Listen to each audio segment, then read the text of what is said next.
A show duct taped together by broken promises and hopes and dreams. Recorded in the corner of Wade's dirty bathroom. Get ready for WMVT.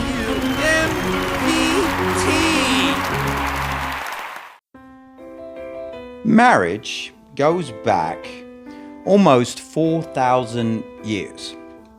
Most of us have done it, doing it, or want to do it. As per usual, my research has been conducted using AI. However, I'm still left with questions even AI can't answer. So I turn to you, the viewer, for input. For example, most governments around the world are already overly intrusive. So why do we let them into our marriages? Isn't it hard enough to maintain a healthy relationship without adding the overseeing eyes of the government?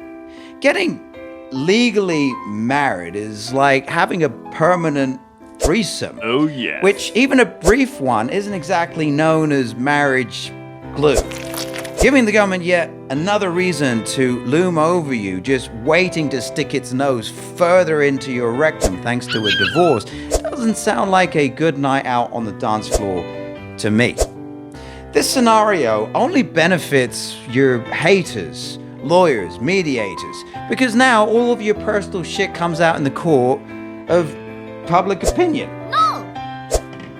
So why not just do a simple last name change, buy a ring, do an I do in a church if you want. Have a party. That way it's a true marriage between yourselves and no one else. Apparently, that's how it used to be for 3,700 years until controlling governments decided to butt in.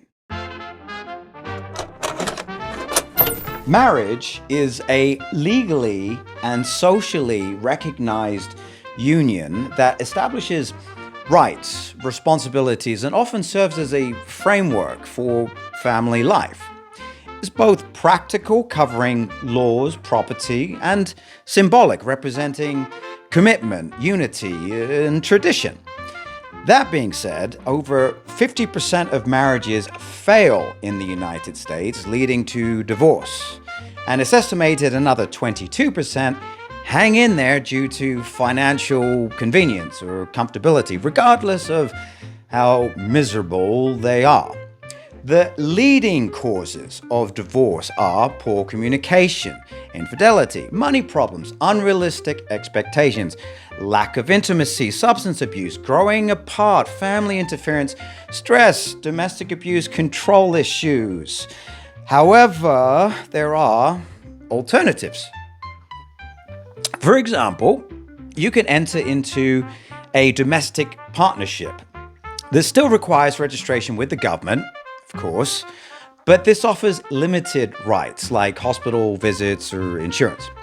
But it is much easier to dissolve, so a breakup can be much less public. Side note, in 2015, the US Supreme Court legalized same-sex marriage. And it's also legal in most Western and Northern European countries like Spain, France, Germany, the UK, and the Netherlands, but not all Eastern European nations. Also, another interesting fact is that gay male marriages have the lowest divorce rate of them all. So, good for you guys.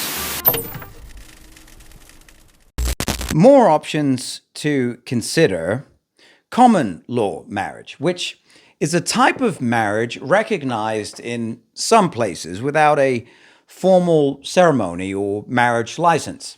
It was originally developed during the Middle Ages as an agreement between families or individuals without a formal church ceremony.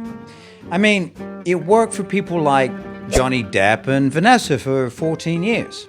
Kurt Russell since 1983 with, of course, Goldie Hawn. Brad Pitt, Angelina Jolie before their formal nuptials in 2014.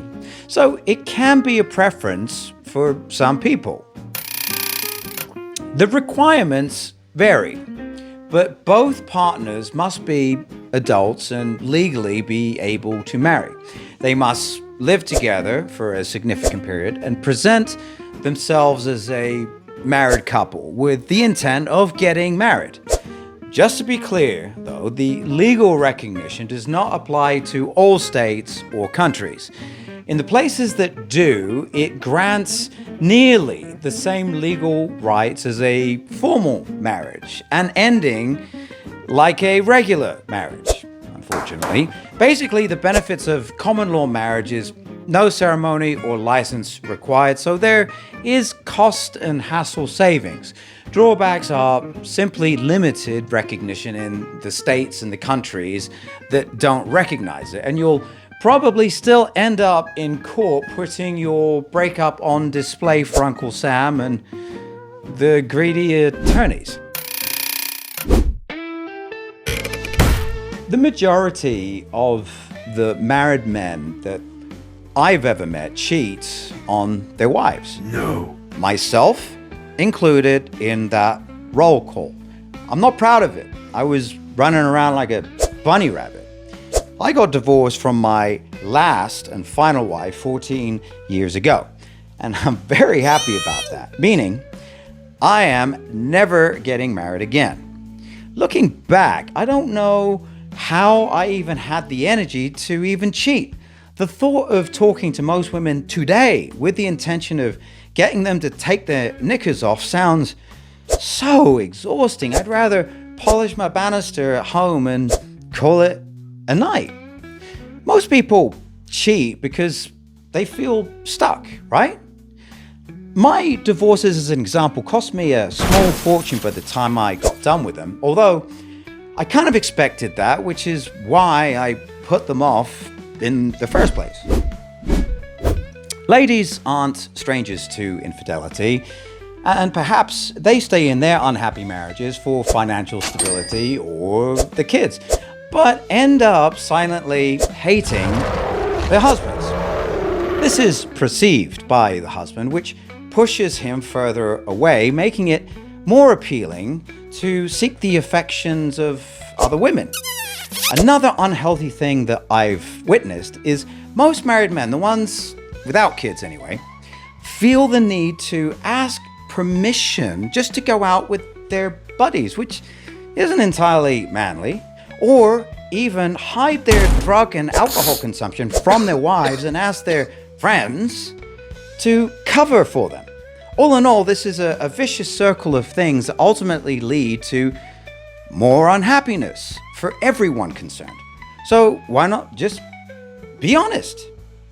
So here's the question again. Why not just live together, buy a ring, have a wedding, just don't have a relationship threesome with Uncle Sam?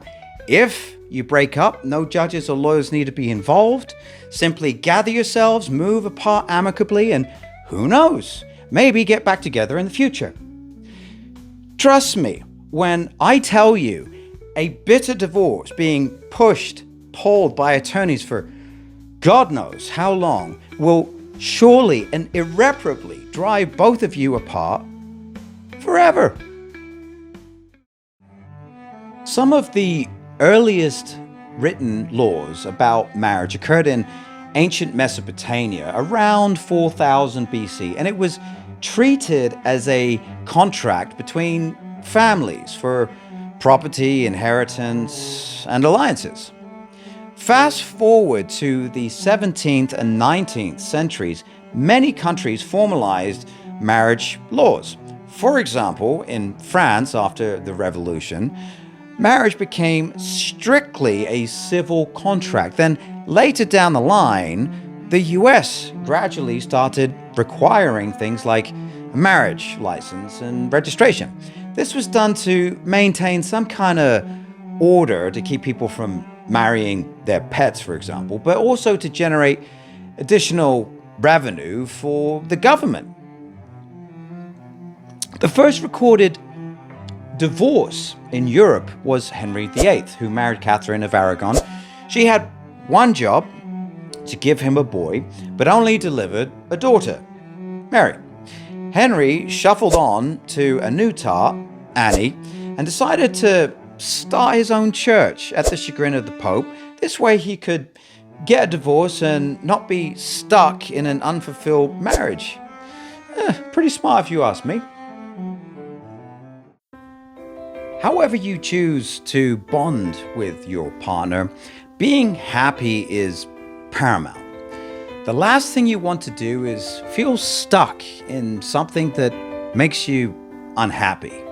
Life is too short for that nonsense. Cheers. Wade Martin's video thingy. Oh, God. Don't subscribe. UMBT.